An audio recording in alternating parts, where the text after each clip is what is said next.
Hey y'all, do you want to make a blanket? I do. I love to make blankets, little throw blankets for the back of the couch, just something cozy and nice to snuggle up with. And it's getting on that season, isn't it? For today's project, we're going to need as many colors of yarn as you want. I am starting out with black, red, purple, orange, and yellow. I know, but wait till you see it. It's impressive. We need a weavy weave, a hooky hook, a snippy snip, and some woolly stuff. You're going to need to know a lot of different kinds of stitches. So let's get started. This is lucky 13. I have never thought of 13 as a bad number. One of my dearest friends was born on a Friday the 13th. Put slip knot on your hook. Chain 3. Slip to close. And we're going to be working over our tail.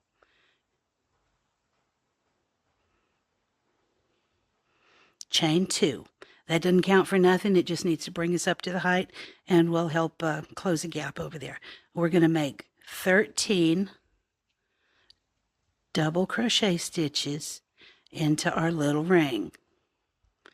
So that since that first chain up doesn't count, 1, 2, 3,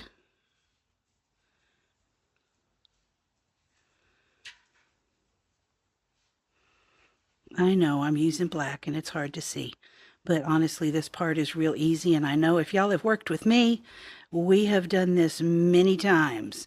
I do love to make a blanket in the round. You can go until it's big enough, till you get sick of it, or you run out of yarn. And I wasn't counting. Let's see what I've got. 1, 2, 3, 4, 5. 1, 2, 3, 4, 5, 6, 7, 8, 9,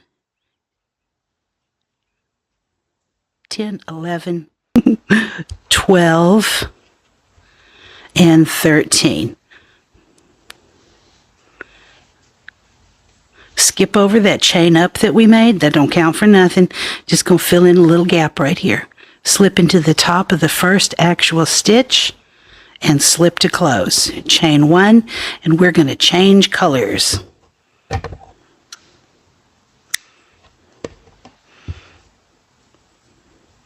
And I do weave in my tails as I go, but I'm not going to weave these in just yet. I need to get a couple more rounds on here to make sure that I'm not tightening up my base stitching too much. I'm going to go on to a red color. And this next round, we're going to do some little puff stitches. Now, I do not like to stop and start in the same place all the time. I think that adds bulk to your work when you weave in your ends. Slip knot on the hook. Any old way you make it. Slip knots is slip knots. I'm going to turn around about halfway, and I'm beginning with a standing puff. Hold that slip knot on your finger. Yarn over, go through any loop, pull up a loop, give it a little tug so you get some height to it. Yarn over, go through again, yarn over, go through again. I call that 3 swoops. Pull through it all, close the stitch, chain 1. And we're going to do this all the way around. 2, 3 swoops, close your stitch, chain 1. 1, 2, 3 swoops, close, and chain.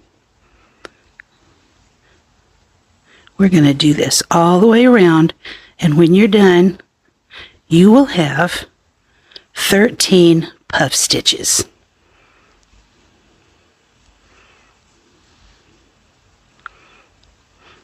So let me get all the way around. I'll see you back here. Are we down to our last space where the puff goes? Okay, we're going to make one more puff. 1, 2, 3 swoops. close your stitch and chain 1. Now here's a little bit of difference. I am going to slip into the top of that first puff and then slip into the space next to it. Chain 1 and change colors. Now what this does for me is it seems like it evens out the spacing a little bit so you don't get that usual big gap where the join is. Snip and change colors. I am going to go back to black for this one, but whatever color is next in your lineup, get that one ready. You got your next color ready? Again, not going to stop and start in the same spot, so I'm going to go about 1/3 of a turn around back. I'm starting with the standing double crochet, go into any space, double crochet, chain 1, double into that same chain 1 space, and we're going to do this all the way around. Double, chain, double. Double, I say we're gonna chain, double. And if you don't mind, I'm just gonna hang out with you while we do this, because this ain't gonna take a minute.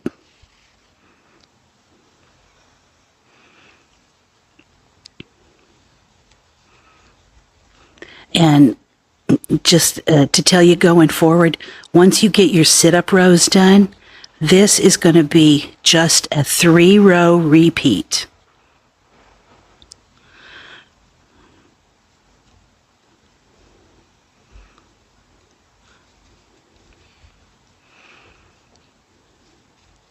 And I am going to change colors every 3 rows, so I always know which color which color.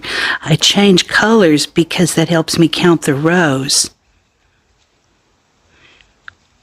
You'll work 2 rows with increases and 1 row without, then change colors, 2 rows with increases, 1 row without. And no worries, I'm going to walk you all the way through this. So sometimes it helps me to kind of know where we're going so I can kind of see what's happening.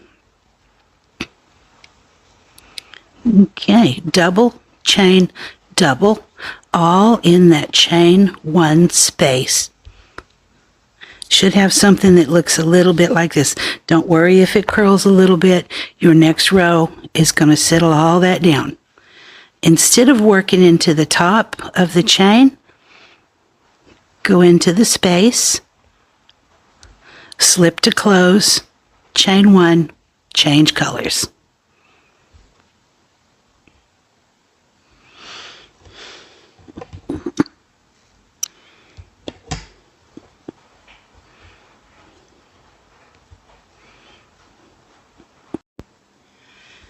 My next color is orange.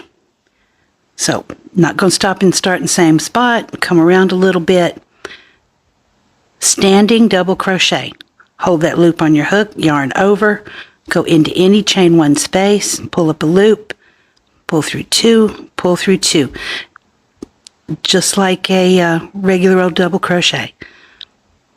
Put 3 double stitches right beside it. So you should have a group of 4. 1, 2, 3, 4. We're going to put 4 double crochet stitches in each V-stitch all the way around. Nothing hard, no real counting to be done. We're going by landmarks.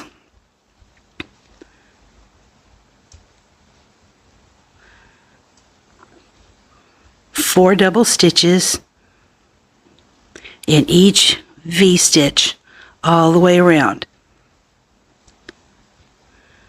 It's important to get this all even because in the next row we're going to start sitting up for our little peaks and valleys. Got to make sure we get this row absolutely correct or none of the rest of it's going to work out.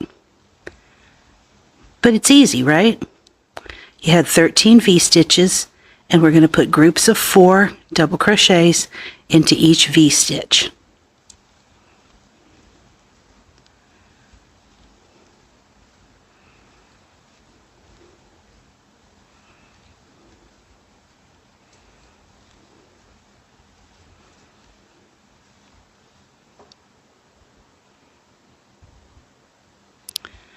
Okay, we're down to our last V-stitch. Pop your 4 doubles right in there. 3 and 4. Slip to the top of that standing double. Chain 1, change colors. I know it sounds like a lot, but when we start putting our rows on 3 at a time, it won't be so bad at all. We got to add some detail to this center because the eye is drawn to the center portion first, and I want to make sure we have plenty of interest going on there. My next color is this bright sunshiny yellow. Slip knot on your hook. Pick any cluster of 4, any place. And we're going to be working in between the stitches. Yarn over. We're going to make that standing double again. And one more right beside it.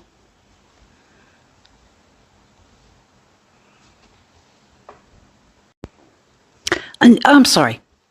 I think I could have been more clear about where the stitches go. See where you've got your clusters of 4? In between the 2nd and 3rd stitch, we're going to go right in the middle. And that's where we're going to start with 1 standing double and 1 regular double right beside it. Skip over to the next, separate the center of that cluster, 2 doubles, chain 2, and 2 doubles.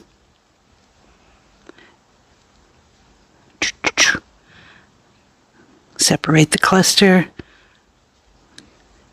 and we're going to go 2, 2, and 2.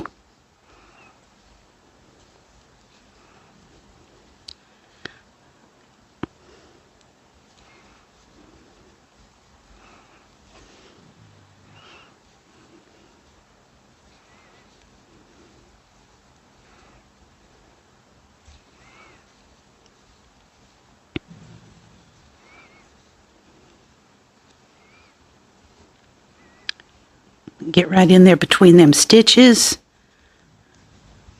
2 doubles, chain 2, and 2 doubles.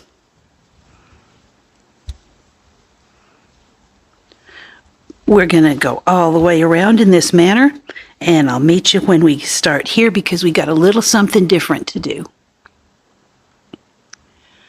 We've gone all the way around with our 2, 2, 2. 2, 2, 2, just like that. Now when we get down to the last one, like where we started, we're going to go into that same space, pop in 2 doubles. Now to close this, we're going to use the half double closure, yarn over, go through the top of that standing stitch, yarn over, pull up a loop. 3 loops on your hook, yarn over, pull through it all. That's slick. It puts you right out in the middle. And going forward, we're not going to see any demarcation lines, chain ups, none of that. Here we go. And oh, look at this. We didn't change colors. That chain up counts as a stitch. Double crochet right beside it. And we're going to start going down the hill.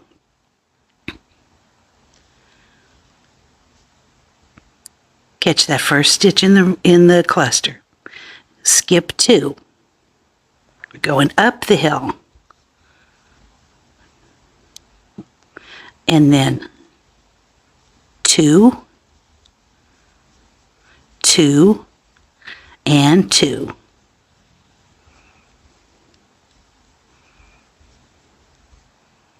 Catch that first stitch. Trying to get ahead of myself. Skip 2.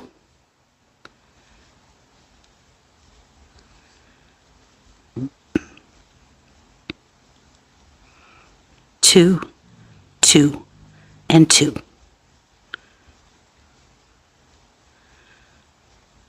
Catch that first stitch on the downhill side. Skip 2. Catch that first stitch on the uphill side. And your little peaks are 2, 2, and 2.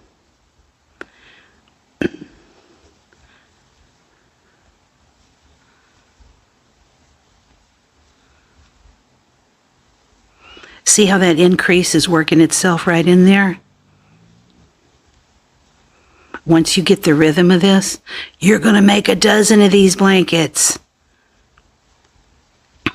Bigger for big people, small for babies, and it always turns out so cute. There is no end to the color possibilities for this.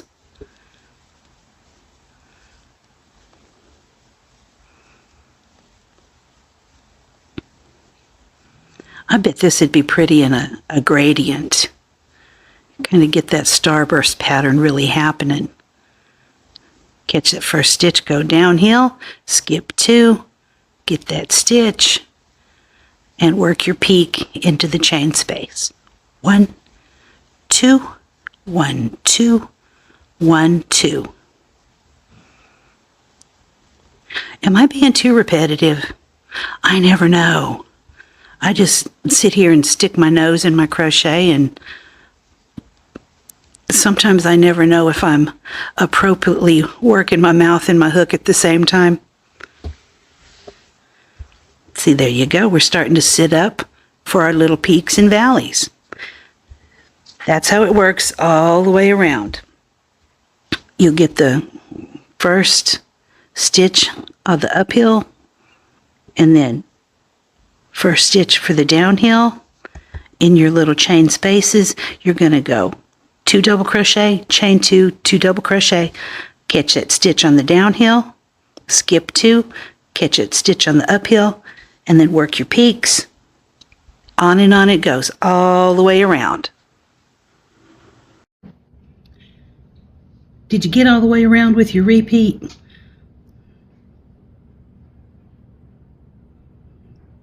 There's our increase.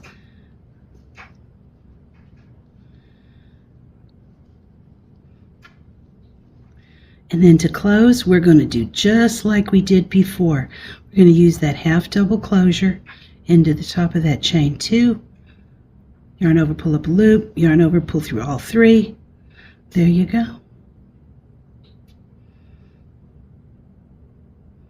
Now, this row is going to be a no increase row. So instead of 2, 2, and 2 in your peaks, we're going to just put 1 double crochet and then 1 and 2 on the downhill, skip 2, 1, 2 on the uphill, and in the peak we're going to go double, chain 2, double. If you don't do it like this, your blanket is going to get real wobbly. But here's a nice versatile tip for you to know.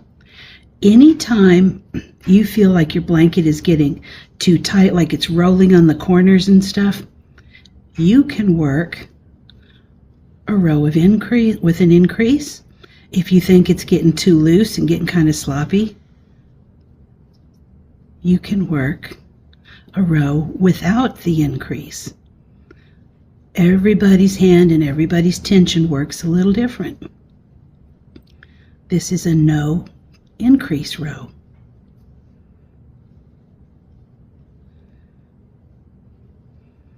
And your peaks are 1, 2, 1. And see how mine's kind of curling up a little bit. If it does it again, in a row going forward. I might work a color sit without this row. Skip 2 stitches going up the hill, work your peak, 1, 1, 2, and 1. And I know that all might sound a little bit confusing, but once you get in the swing of this one, it's all going to make sense. You can loosen it up, you can tighten it up.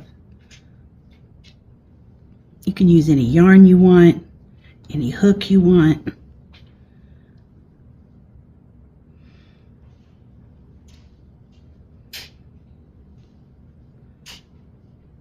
See, now I'm not real happy about that. Well, yeah, I guess I am. I think it'll be fine. But see what I mean about no increase? You had 3 stitches up the hill here and 3 stitches up the hill here. Skip 2, coming up the hill, work a peak of 1 double crochet, chain 2, 1 double crochet. So what color are you planning for next? Are you using all one color?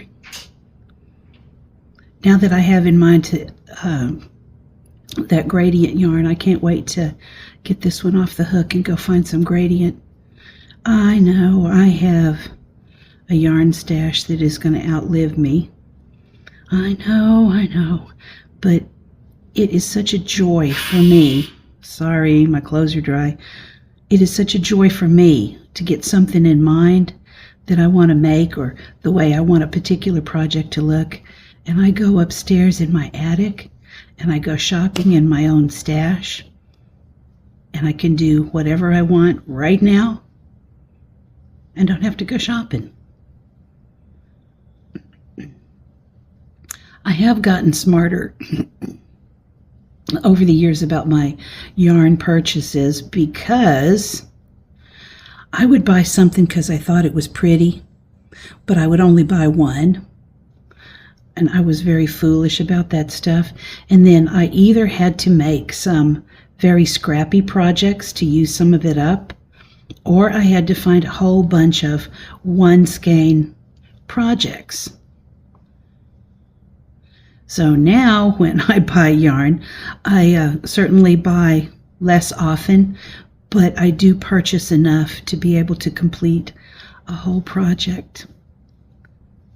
And then sometimes when you buy yarn, do you think you have something in mind you want to do with it? You get home and you get that hook into it and you're like, ew, this is not what I thought it was. But that's okay. It's yours. And you know what? Here's something I personally never practice. You can return the unopened skeins to the store. But then you're stuck with that one you opened, and, well, it's a beanie, it's a bandana, it's a short scarf.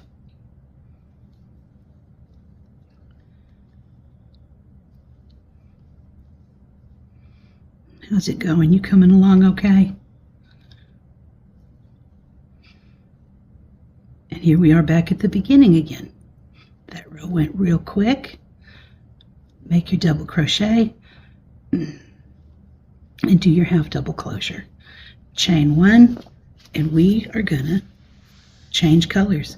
And I think this this little roll I've got at the edges is gonna come out in the next round. Let me just steady on and see how it goes. Coming down to the end of this row. This round.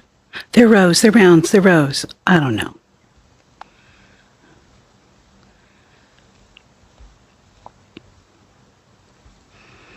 Three on the uphill. We're going to work into that half of a peak that we started with. Put in 2 double crochets and work your half double closure.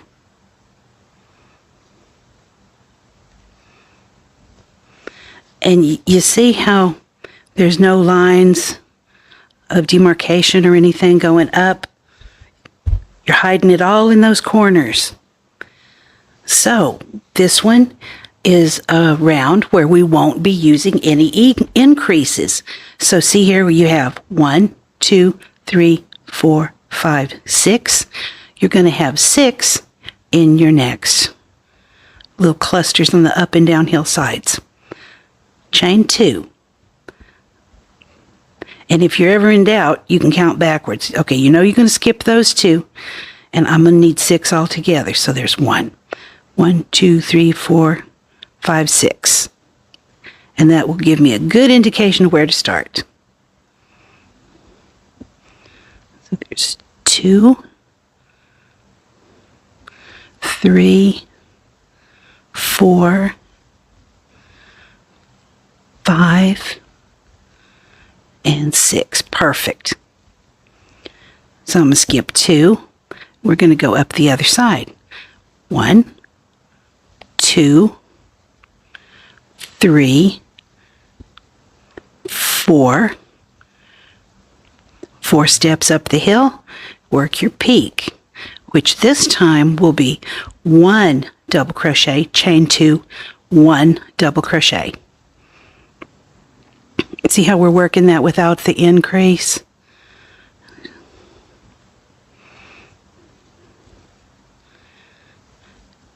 If we were to increase every row, it would be crazy. It would be crazy big. My hidden stitch did exactly what its name says it'll do. It hid. 2, 3, 4. On the downhill side, skip 2, 2, 3, 4, 5.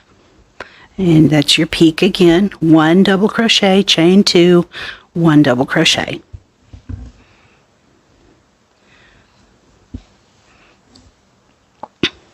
See how your points are turning out nice and sharp? And this is all you need to know for the entire pattern. You do 2 rows with your increases. That means that your corners or your peaks are going to be 2 double crochet, chain 2, 2 double crochet. And then on the last of your repeat rows, your peaks are going to be 1 double crochet, chain 2, 1 double crochet. And then you're going to take your steps up and down the hills. Don't forget to skip 2 in the middle. Going to make that nice little valley in between the peaks.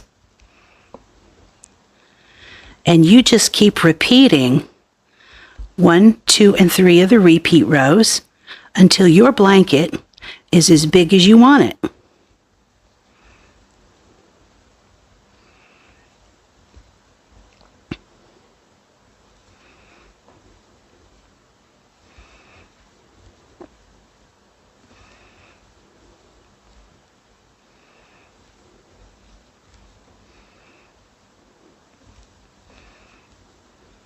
Going back up the hill, 2, 3, 4.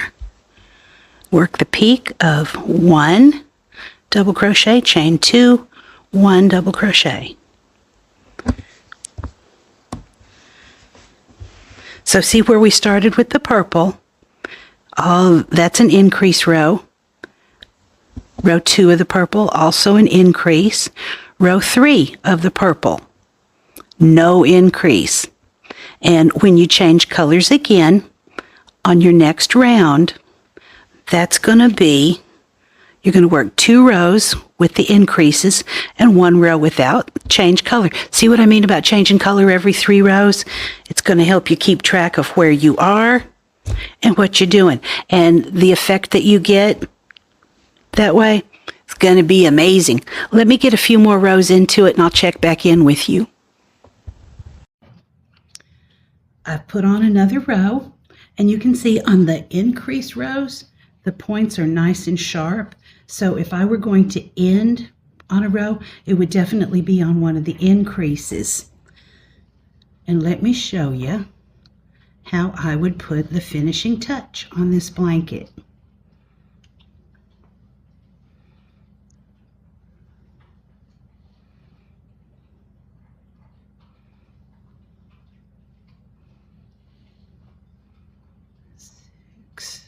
And since this is an increase row, you're going to be 2, 2, and 2 in the corners. Y'all know that already. Sorry if I'm harping on you. Skip 2, just like always. That's going to be consistent throughout the entire project. We're going to come up here and make our peak. There's 3, 4, 5. 1, 2, 3, 4, 5, 6, 7. Okay. Make the first part of your peak. Chain 3. 1, 2, 3. Make a picot. Catch those 2 little bars right there and pull through everything. And then continue to make the rest of your peak. And that's how I would finish it out. Something nice and simple, but to put a little detail on the ends of the peaks makes it look like a finished project. So now you all get a little reward for sticking out this whole big project with me. I want you to notice something. Since this blanket has 13 points, that's why I called it Lucky 13. Have y'all ever played that game where you pull the petals off the daisy? Loves me not, loves me not. When you have 13 petals on your flower, you can play that game. And no matter how you start or where you start, you're always going to wind up on a loves me. That's what a nice odd number does for you. So, Lucky 13, and they always love you. Thanks for hanging out with me. That's me for this time. I'll see you next time.